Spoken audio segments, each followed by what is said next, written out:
As pessoas mais perfeccionistas tendem a ser as mais críticas.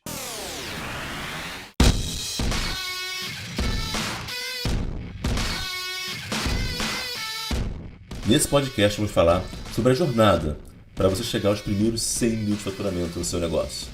Para isso, você precisa aprender a vencer as fases do jogo. Porque o que você faz para começar e chegar a 10 mil é diferente daquilo que você faz para chegar a 50 mil e que também é diferente daquilo que você precisa fazer para chegar aos primeiros 100 mil por mês de faturamento.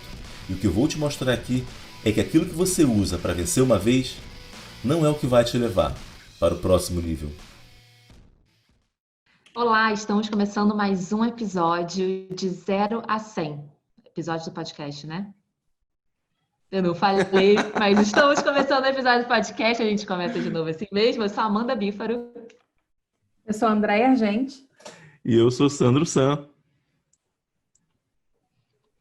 E vamos lá para a pergunta. Eu tô perdendo o time toda hora dessa pergunta. Vamos lá. Ó, a pergunta de hoje, Sandro San, né? Qual pergunta eu quero te fazer hoje? Que é muito meu caso, né? Eu vim do mundo corporativo, eu era consultora de RH e eu não sabia como começar do zero para entrar no marketing digital. Eu queria que você falasse hoje pra gente como, né, que a gente pode começar, sendo que uma pessoa assim não sabe nada de marketing digital. Quais seriam esses primeiros passos para essa pessoa sair do zero e entrar nesse mundo paralelo? Fala um pouquinho pra gente. Tá bom, vamos lá.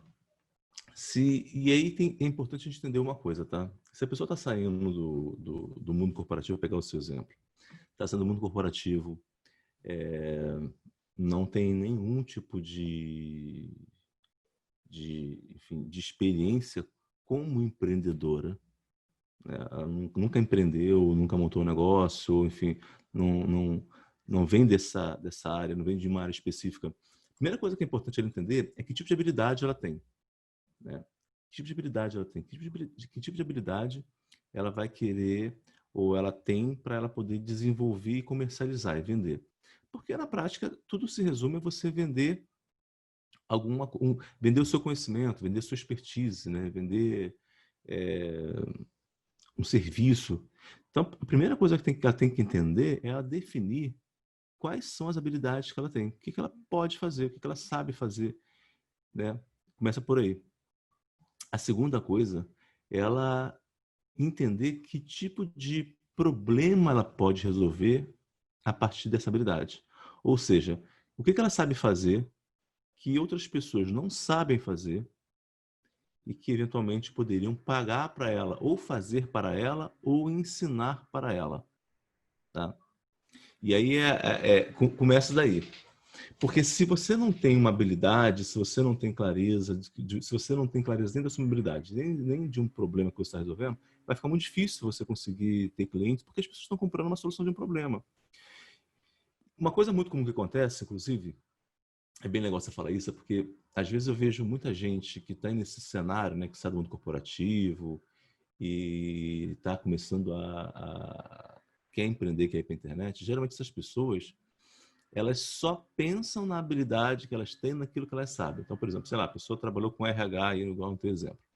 E aí ela, mas eu trabalhei com RH e eu entendia muito de, sei lá, processo seletivo, então eu acho que processo seletivo é uma parada legal.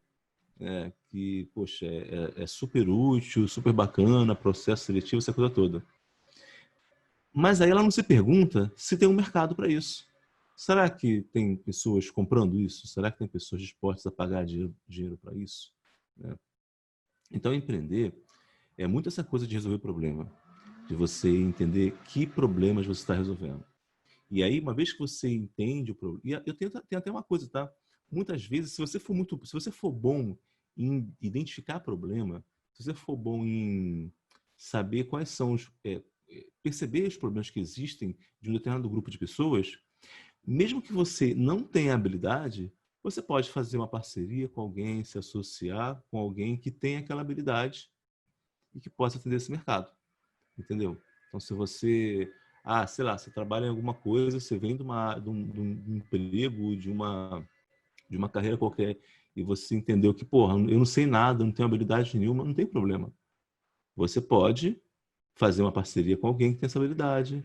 Você pode se associar com alguém que tem essa habilidade. Você pode aprender sobre marketing digital, por exemplo, né?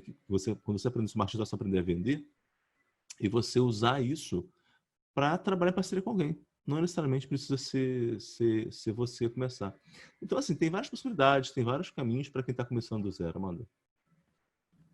Ótimo. E assim, então a pessoa, eu achava que eu precisava saber de tudo, né? Não sei como é que foi para a Andrea, como é que foi a transição dela de carreira. Eu fiz uma transição de carreira e eu comecei do zero junto, né, com a minha primeira carreira.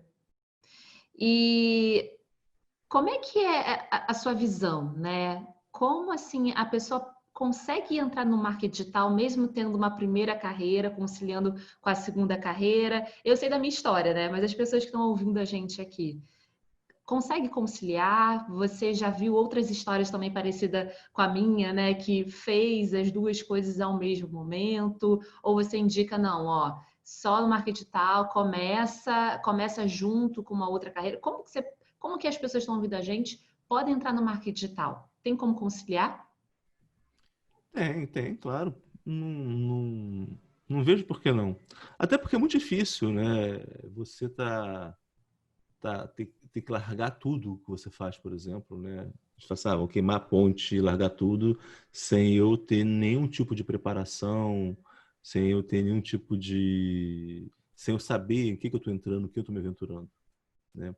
Agora, eu acredito piamente que é possível você conciliar duas, até três carreiras ou atividades, né? Uhum. Eu lembro que quando... O primeiro negócio que eu montei era uma distribuidora de bebidas, né? E eu tinha 19 anos. Eu trabalhava de 8 às 6 no banco. Então eu trabalhava o dia inteiro. Eu não tinha tempo. Eu trabalhava de 8 às 6. E era um negócio que eu tocava à noite. Então eu chegava em casa, saía, sei lá, do banco 6 horas da tarde. Chegava em casa mais 7, meia, 8 horas, né? E era o tempo que eu tinha ali de poder tocar aquele negócio. Então eu contratava. Mas aí, como é que funcionava para mim? Como é que você fazia, Sandro? Porque tinha caminhão para carregar bebida, para descarregar, essa coisa toda. Eu me associei a pessoas, comecei a fazer parcerias. Eu saí, e foi um negócio que eu até montei assim, né? Eu estava chegando eu tinha ido no supermercado, e aí eu fui nesse mercado e falei era um cliente meu do banco, e lá ele vendia cerveja a R$ 18 a caixa. Aí, beleza. Quando eu cheguei em casa, eu fui tomar uma cerveja com com alguns amigos, e na hora de pagar, a mulher falou comigo assim, eu falei, quanto custa? Ela falou assim, é R$ 1,50. Aí eu fiz a conta, falei, pô, R$ 1,50, uma caixa dá 36. Aí eu virei pra ela e falei assim, tá, ok, R$ 36. Uma caixa, eu tinha visto a R$ 18 a caixa.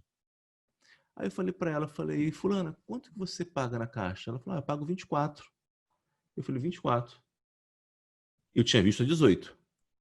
Eu falei, pô, beleza. Se eu trouxer para você aqui a 24, você compra de mim? Ela, se você trouxer para mim aqui 24, eu compro. Eu falei, não, beleza, legal. E aí, eu sabia que, onde eu morava, tinha vários trailers de bebidas. E eu sabia que a maioria deles não tinham carros para ir buscar a bebida. Eles dependiam de pagar um frete, alguma coisa para ir no depósito, comprar cerveja para vender, aquela coisa toda. E ela comprava 10 caixas de cerveja por semana.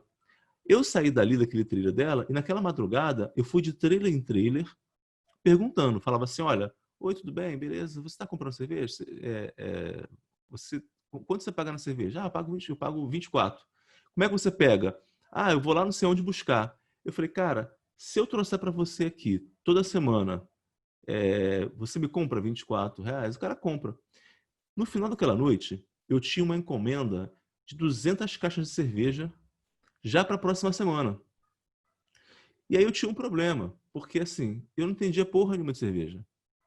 Eu não tinha caminhão, eu não tinha engradado, eu não tinha nenhum dos pré-requisitos para eu ter aquele negócio, né?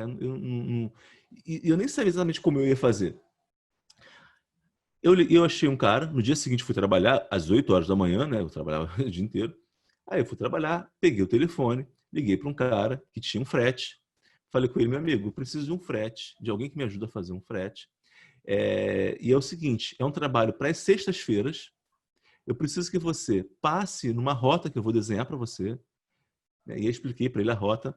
Carregue o seu caminhão de engradado, porque eu não tinha engradado. Antigamente você tinha que ter engradado, né? A cerveja era em garrafa, você comprava e deixava. Então, eu não tinha esse engradado. Tá entregando a idade, hein, Sandro?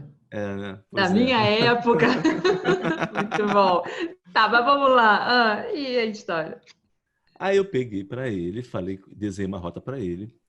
E eu falei para ele, você passa nessa rota, enche, pega os engradados vazios, vai até um determinado lugar lá, onde eu sabia que tinha cerveja a R$18, descarrega, carrega os engradados cheios, volta nessa mesma rota e vai descarregando, tá? E recebendo aí os pagamentos. À noite, quando eu chego, eu acerto com você. E assim eu fazia. Então, assim, tudo por telefone, né? Então, ele foi lá, ele pegou, e assim que eu montei esse negócio, né? Então, eu tinha tempo? Não. Eu tinha um conhecimento? Não, mas eu não tinha esse tempo, eu trabalhava o dia inteiro. Então, eu acho que é possível, sim. Só para te responder. Eu acho que é muito possível você conciliar. E na internet é muito fácil. Olha, eu já tive 3 empregos simultâneos e empreendendo ao mesmo tempo. Eu trabalhava de manhã, de tarde, de madrugada e nas horas vagas eu montava um negócio. Entendeu? Como é que você tirava a energia, Sandro? Porque é engraçado, as pessoas me falam, nossa, mas você tem tempo para isso tudo, né? E eu vejo vários empreendedores e empresários, né, conseguindo manter vários negócios ao mesmo tempo. Você é um mentor, né? E é um empresário que tem vários negócios ao mesmo tempo. Mas quando você começou do zero, como é que você fez com o seu tempo? Porque as pessoas geralmente vão empreender, né, de forma digital e tem uma outra carreira também, e aí vão se preparar para ganhar essa nova habilidade. Mas qual é a sacada do tempo? Cara, fome. Você tem que ter fome. E a fome é assim, né? Você tem que ter um desejo, uma vontade, uma necessidade muito grande, entendeu? Uma necessidade muito grande. Você vai na favela, cara. Na favela você vê muitas mulheres que criam 5 filhos sozinhas e trabalham 2 empregos e faz tudo. Como é que ela tira energia? Ela precisa. Entendeu? Ela não tem tempo de ficar dizendo que porque hoje eu não estou muito afim, porque meu cabelo não está muito bom, entendeu? Porque não tem esse tempo, né? Não tem essa conversa. Essa conversa, ela simplesmente não existe. Não passa pela sua cabeça. Né? Assim como não passa pela sua cabeça também ficar presa em qualquer tipo de dificuldade. Porque quando você decide fazer uma coisa, que o problema muitas vezes é que as pessoas não decidem que elas querem fazer aquela coisa. Né? Elas só querem fazer. Elas não decidem fazer. E é diferente você querer e você decidir. Porque, beleza. Tem gente que fala assim, todo mundo quer dinheiro. Né? Se querer fosse suficiente, se querer fosse poder, todo mundo estava rico. Porque todo mundo quer dinheiro, por exemplo, a maioria das pessoas não tem. Né? Todo mundo quer ser rico, mas para as pessoas não é. Por quê? Porque você não decidiu ser. Você só quer ser, mas você não decidiu ser. Decidir é um processo diferente. Quando você decide ser alguma coisa, decide fazer alguma coisa, você automaticamente passa a pensar em como que eu faço. Né? E uma coisa muito interessante, a decisão, ela vem antes, inclusive, de você saber como faz, tá? Primeiro você decide o que você faz. Depois você vai ver como que você vai fazer. Interessante isso. Entendeu? Então, a maioria das pessoas, elas não decidem fazer porque elas querem saber primeiro como. E elas não decidem nunca, porque elas não sabem como, então elas não decidem. Né? Mas não é assim que funciona. Primeiro você decide fazer. Depois que você decide fazer, você fala, beleza, decidi. E agora? Qual é o próximo passo? Porque o primeiro passo é você decidir. Entendeu? Se você for esperar saber como fazer para decidir, você não vai fazer nunca. Não vai acontecer para você. Muito entendeu? bom. Isso me dá um gancho para uma outra pergunta que eu queria te fazer. Quais erros você acha, né, que as pessoas que estão começando no marketing digital mais fazem, né? Talvez esse decidir, né? As pessoas não decidem, talvez seja um dos principais erros também. Né? Eu não criei essa necessidade, não criei esse propósito, né, de fazer acontecer agora. Mas quais são os principais erros que você, né, que já teve contato com vários empreendedores e fez, né, uma pessoa sair do zero para, enfim, ir até milhões. Qual o principal erro dessas pessoas que começam do zero? Podem cometer? Olha, nossa, tem muitos, né? Dependendo muito da trajetória que você faz, tá? Mas, por exemplo, você focar... Acho que o principal erro que eu vejo é a pessoa focar muito no produto. Ela achar que o sucesso, ele depende de um bom produto, né? De ter um bom produto e seja lá o que ela entende por ter um bom produto, ok? Então, esse é um primeiro ponto. Então, as pessoas perdem muito tempo tentando criar um produto perfeito, ter um produto que está incrível, porque ela entende que se ela tem um produto perfeito, automaticamente ela vai ter clientes. E isso não é assim que funciona, né? Então, muitas vezes, vale mais a pena você vender primeiro uma ideia e você ir construindo essa ideia junto com o seu cliente, entregando essa ideia. Então, assim, é igual você vender um prédio na planta, né? Você vende e depois você vai entregando, entendeu? E é engraçado porque muitas vezes, quando eu falo isso, as pessoas pensam assim, nossa, mas como é que eu vou vender uma coisa que eu não tenho? Eu falo, você compra coisas que não existem o tempo todo. O tempo inteiro você compra coisas que não existem. Quer ver um exemplo muito fácil? Você entra numa faculdade e você paga uma coisa que não tem. Você entra na faculdade, o produto não está pronto. O produto ele entrega todo dia para você. Mas você paga ele. Você, quando assina uma revista, eu falo assim, a revista, por exemplo, é um dos negócios mais loucos do mundo, né? Porque você. O que é uma assinatura de uma revista? É você pagar para alguém te dizer uma coisa que você não sabe qual é. O que vai ser? Você não sabe. Ah, eu assinei a revista Exame. Cara, o que a revista Exame vai me falar em dezembro? Eu não sei. Mas eu já paguei. Você entende? Você já pagou. E é exatamente isso. E são esses negócios que dão certo. Então, você ficar... O principal erro é esse de você achar que tem que ter o produto perfeito, você investir tempo excessivamente demais, né?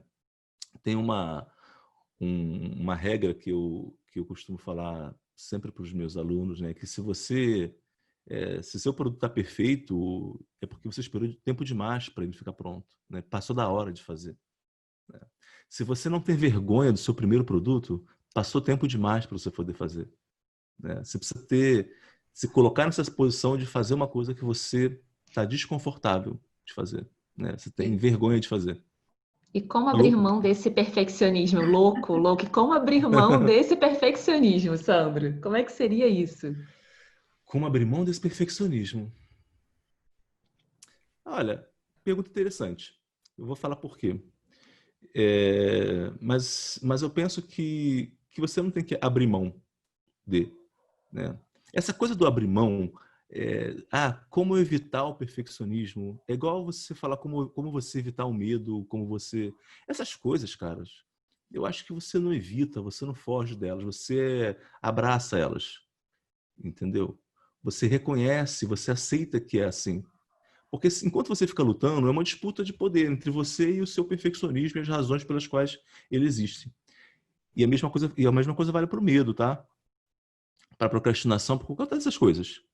Quando você fica lutando com essas coisas, lutando com, ai, eu não posso procrastinar, ai, eu não posso ser perfeccionista, cara, primeira coisa a fazer é você aceitar que você é assim. Beleza, então somos amigos.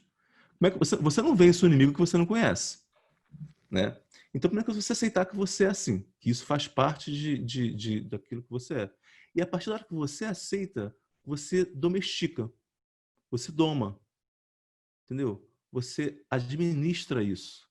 E aí você tem controle sobre isso. Porque é uma coisa que agora que você assumiu as rédeas disso.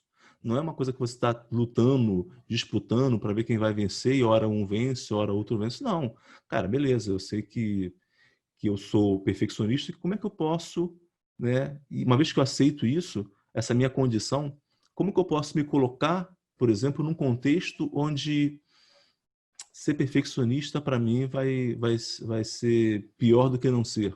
Então, eu começo a me colocar em situações onde vai ser difícil ser perfeccionista. Dito isso, eu poderia falar uma outra coisa, porque geralmente o perfeccionismo está muito ligado a uma as pessoas mais perfeccionistas tendem a ser as mais críticas, entendeu? Uhum. E geralmente elas estão... Porque elas são tão críticas com os outros, elas criticam tudo que elas estão vendo, que quando chega a hora delas fazerem, elas têm a perspectiva de que outras pessoas vão fazer com elas aquilo que elas fazem também, né? Então elas não querem ser essa vitrine para ninguém atirar pedra. E aí talvez, nesse processo de você aceitar e você entender de onde que vem o teu perfeccionismo, pode passar também por você começar a olhar e falar, né? Olhar para a gente passar a julgar menos, criticar menos, reclamar menos, entendeu? E isso vai ajudar você também, com certeza. Muito bom. Sandro, a gente aprende sempre, né? Com tudo que você fala. É muito legal ouvir e aprender contigo. E uma coisa que eu sempre escuto você falando, né, que é sobre oportunidades, né, sobre estar atento para essas oportunidades. E hoje mesmo, né, você já comentou aqui a respeito de, poxa, eu não tinha tempo e mesmo assim vi uma oportunidade e montei um negócio ali sem entender, enfim, muito e buscando elementos que poderiam me ajudar a estruturar aquela oportunidade. O que você pode falar e ensinar aqui para a gente hoje sobre enxergar, sobre moldar o nosso olhar para enxergar oportunidades, novas oportunidades de negócio, né? Hoje no mundo digital, enfim. O que você pode deixar aí para a gente com relação a isso? Olha, primeira coisa para você poder enxergar a oportunidade é você tá aberto a ela, né? E é engraçado falar, porque essa também é uma daquelas coisas que todo mundo acha que tá e de verdade não tá, né? Tá aberto a oportunidade tem muito a ver com você não querer tá certo o tempo todo, entendeu? Tem muito a ver com você não querer ter razão o tempo todo, porque fica difícil você encontrar oportunidades quando você acha que só você sabe das coisas, só você tem razão, né? Então, tem a ver com você também ser curioso, de você se permitir ser curioso, ser criativo, de você querer saber mais sobre coisas que muitas vezes não tem nada a ver com você, né? Então, primeiro leque seria isso, primeira coisa a fazer seria isso, se tornar uma pessoa que é de forma legítima interessada nas outras pessoas, interessada em outros assuntos que não dizem diretamente respeito a você ou aquilo que você faz, tá? Esse era um primeiro passo. Um segundo passo é você começar a olhar as coisas e olhar as pessoas e os negócios não com um olhar de inveja ou de comparação, mas com um olhar onde você vê uma coisa que funciona e você se pergunta assim, como eu poderia fazer isso funcionar para mim? Como eu poderia fazer isso funcionar dessa forma? Tá? Então, ao invés de eu tentar imitar o outro, né? Vou fazer aquilo que o outro fez, eu vou falar assim, cara, como é que eu posso aproveitar essa ideia e usar isso na minha realidade, nos meus recursos, naquilo que eu tenho para fazer aquilo que eu faço melhor? Entendeu? E por último, uma coisa que me ajudou muito, né? Na época, quando eu estava começando, nos meus primeiros 10 anos empreendendo, vou de novo entregar a minha idade, né? Tinha aquele jornal Boa Chance aqui no Rio, né? Agora, Acho que ainda tem, eu acho que ainda tem. Eu Eu tenho. lia, adorava Boa Chance. Então, eu colecionava o Boa Chance, Eu também, entendeu? Massa, que também. massa, que Porque era massa. de RH, então eu precisava levar e mostrar Verdade. atualizada ali na empresa, e o Boa Chance era ótimo para isso, né? Verdade, verdade, verdade. Então, cara, eu colecionava Boa Chance. Minha ex-mulher reclamava que ela falava que eu passava a semana inteira com aquele jornal na mão, né? Nunca esqueço disso. Mas eu pegava o jornal e eu começava a circular, porque não tinha internet como era hoje. Então eu começava a circular as oportunidades que tinham, assim, todas as empresas estavam contratando pessoas para coisas que eu achava interessante. E aí eu tinha uma dinâmica, durante anos eu tinha essa dinâmica, de toda semana eu fazia 3, às vezes 4 entrevistas de emprego diferentes. Mesmo que eu não quisesse o emprego. Eu estagiária fazia isso também, ligava, olha só, legal, é isso Isso aí. aí. Aí eu ia lá e eu ia ver anúncio, eu respondia anúncio, eu fazia entrevista, eu fazia aquele processo todo porque eu queria entender como que contratava, eu queria entender as novidades, quais os produtos estavam lançando no mercado, entendeu? como que estavam pagando as pessoas, enfim. Fazer uma pesquisa através do Boa Chance. Eu estava em busca assim, de ideias, eu queria ter ideias, né? De ideias de coisas que eu poderia empreender, coisas que eu poderia Muito fazer, entendeu? Então era uma forma que eu encontrava de fazer isso, né? Era procurando, lendo, enfim. É isso aí. Muito bom. E hoje nós temos mais um episódio, né, do podcast de 0 a 100. Espero que vocês tenham gostado e até o próximo episódio. Eu sou Amanda Bífaro. Eu sou a Andréia Argente. E eu sou o Sandro Santos. Até a próxima, galera. Até a próxima. A gente ainda vai acertar essa vinheta. Tchau, até a próxima. Tchau.